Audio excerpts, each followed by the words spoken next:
Hello everyone, स्वागत है आपका रेप्लिका वर्ल्ड में। आज हम डिस्कस करने वाले हैं DSSB PGT बायोलॉजी का 2021 का क्वेश्चन पेपर।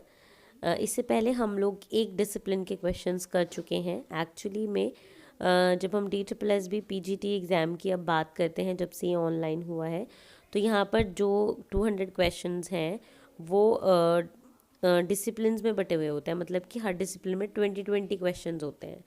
ठीक है, तो नेक्स्ट 20 क्वेश्चंस की बात करते हैं। इससे पहले हम 20 क्वेश्चंस ऑलरेडी इसके कर चुके हैं। उस वीडियो को आप जाकर देख सकते हैं, जिसका लिंक आपको डिस्क्रिप्शन में मिल जाएगा। तो चलिए सबसे पहले क्वेश्चन को डिस्कस करते हैं। एक ग्रेविड प्रोग्लॉटिड हैज़, एक ग्रेविड प्रोग्लॉटिड में क्या होता है? An under developed female reproductive unit, only female organ are well developed, branched uterus filled with fertilized eggs, a fully developed male reproductive unit। और यहाँ पर इसमें ब्रांच्ड यूट्रस होता है जिसके अंदर फर्टिलाइज्ड एग्स होते हैं। ठीक है, तो इसलिए इसका आंसर होगा option C, branched uterus with fertilized eggs. Next question की बात करते हैं। द फैक्टर और gene on chromosome regulating the physical expression of the character is called. Factor और जीन जो कि क्रोमोसोम पर होते हैं, जो कि फिजिकल एक्सप्रेशन को किसी भी कैरेक्टर के कंट्रोल करते हैं, उसको क्या कहा जाता है? फिनोटाइप कहा जाता है। The action of topoisomerase leads to change in, topoisomerase के एक्शन से क्या होगा? लिंकिंग नंबर चेंज हो जाएगा of double stranded linear DNA, linking number change हो जाएगा of close circular double stranded DNA, linking number of linear single stranded DNA, या linking number of close circular single stranded DNA, क्या change होगा? तो linking number change हो जाता है, ये बात सच है, बट वो होता है close circular double stranded DNA का। So option second is the correct one, linking number of close circular double stranded DNA. वो है question number 4। How many occipital condyles should be there in the skull of snake? Snake के skull में कितने occipital condyle होते हैं? 2, 0, 1 या 3? तो 1 होते हैं। स्नेक में हमेशा 1 होता है।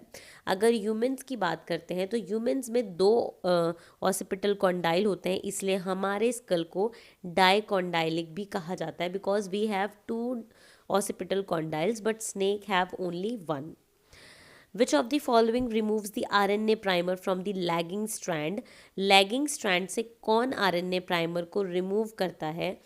तो DNA लाइगेज, हमें पता है ये तो लाइगेट करने का काम करता है, जोड़ने का काम करता है। DNA polymerase first, DNA polymerase third, या 3:5 एक्सोन्यूक्लियस एक्टिविटी?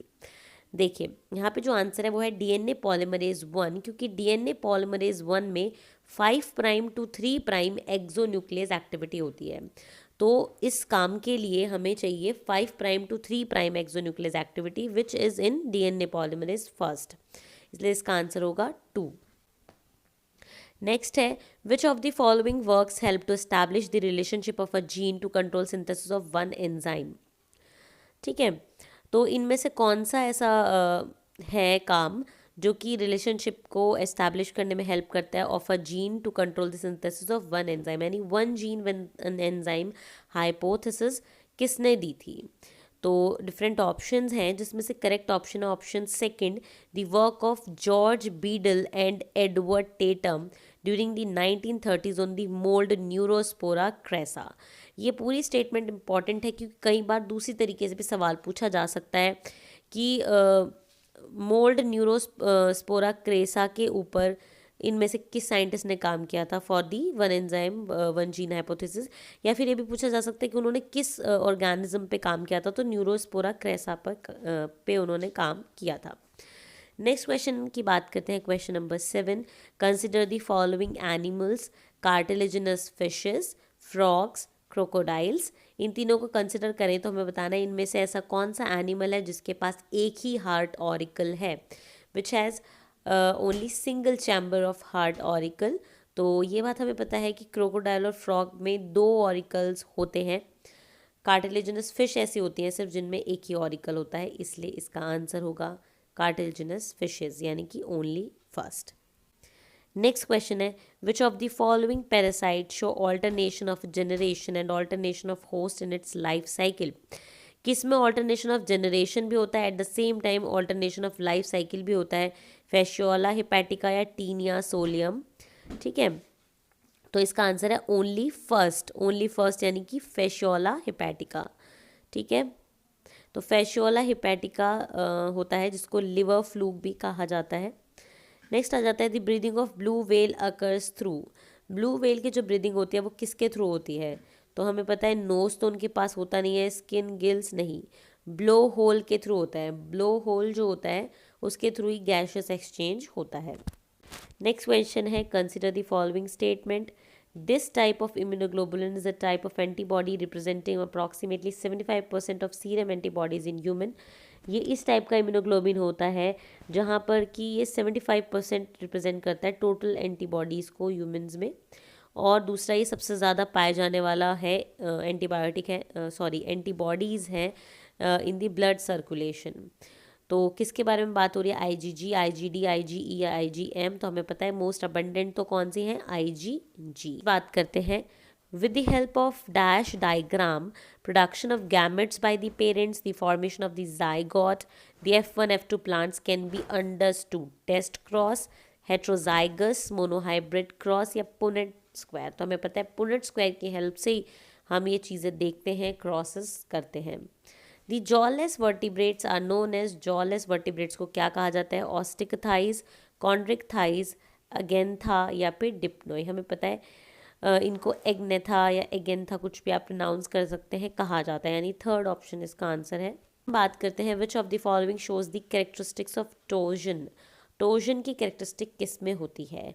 सबसे पहले तो हमें समझना होगा कि टोर्जन होता क्या है। एक्चुअली में टोर्जन होता है कि हेड के रेफरेंस में अपना जो मेंटल होता है, जो फुट होता है, उसको ट्विस्ट कर लेते हैं ये ऑर्गेनिजम्स। ठीक है, तो इसको हम टॉर्जन कहते हैं। तो ये एक हेड के रिस्पेक्ट में बाकी पार्ट्स को ट्विस्ट करने की प्रॉपर्टी होती है और ये हमें स्नेल्स में देखने को मिलती है जो कि गैस्ट्रोपोडा क्लास से बिलोंग करते हैं। Actually they are members of mollusc and mollusc में ही एक क्लास होती है जिसको गैस्ट्रोपोडा कहा जाता है, जिसके अंदर टॉर्जन की प्रॉपर्टी होती है। What term is used for nephridia which discharge their excretory product into the lumen of gut?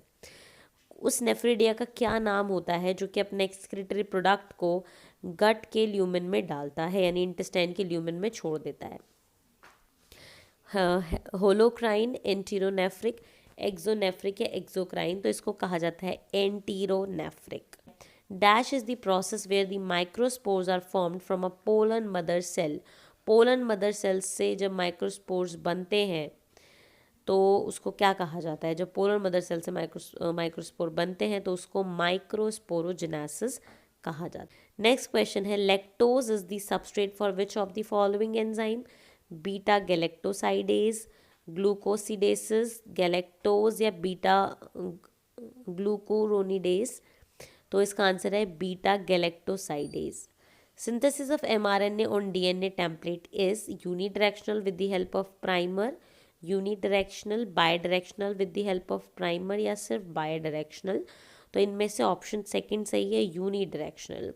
जब mRNA सिंथेसाइज होता है DNA के ऊपर, यानी कि जब ट्रांसक्रिप्शन होता है तो ट्रांसक्रिप्शन हमेशा सिंगल डायरेक्शन में चलता है।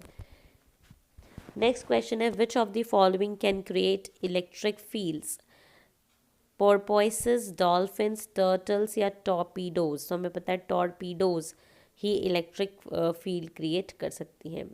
Human haemoglobin is a quaternary protein the structure of which is described as. तो ह्यूमन हीमोग्लोबिन के स्ट्रक्चर के बारे में कौन सी स्टेटमेंट ठीक है ये हमें देखना है। डाइमर ऑफ 2 मायोग्लोबिन डाइमर्स बिल्कुल गलत है।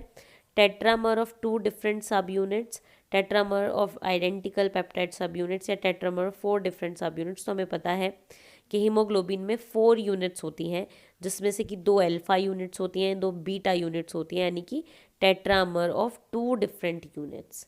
ठीक है, क्वेश्चन है which of the following is the phenomena where different genes interact with each other in a way that influence the phenotype. वो फिनोमिना क्या होता है जहाँ पर डिफरेंट जीन्स इंटरैक्ट करते हैं और वो एक फिनोटाइप को इन्फ्लुएंस करते हैं। इनकम्प्लीट डोमिनेंस, प्लियोट्रॉपी, कोडोमिनेंस या एपिस्टैसिस। तो इसका आंसर है एपिस्टैसिस। जीन इंटरैक्शन के नाम से भी हम इसको जानते हैं। ठीक है। देखिए किसी भी एमसीक्यू क्वेश्चन में जो कि आपको लगता है कि आपको आंसर आता है, उसमें आप सिर्फ 2 ऑप्शंस में कंफ्यूज होते हैं, क्योंकि बाकी के 2 ऑप्शंस तो ऐसे होते हैं जो कि हो ही नहीं सकते उस क्वेश्चन का आंसर। जैसे कि यहाँ पर इनकम्प्लीट डोमिनेंस बिल्कुल नहीं हो सकता, को डोमिनेंस नहीं हो सकता, बट प्लियोट्रोपी और एपिस्टेसिस में हम कंफ्यूज कर सकते हैं, है ना। तो वैसे इसका आंसर एपिस्टेसिस है। इसलिए हर एक टॉपिक की रूट तक नॉलेज होना बहुत ज़्यादा ज़रूरी है, ताकि हम वो जो बिल्कुल क्लोज रिलेटेड 2 ऑप्शन है उसमें से करेक्ट ऑप्शन को चूज़ कर सकें। और यहीं पर हम बहुत बार गलती कर जाते हैं ओवर कॉन्फिडेंस में, तो इस बात का हमें ध्यान रखना चाहिए। तो आज के लिए सिर्फ इतना ही, बाकी के क्वेश्चंस हम नेक्स्ट वीडियोज़ में डिस्कस करेंगे।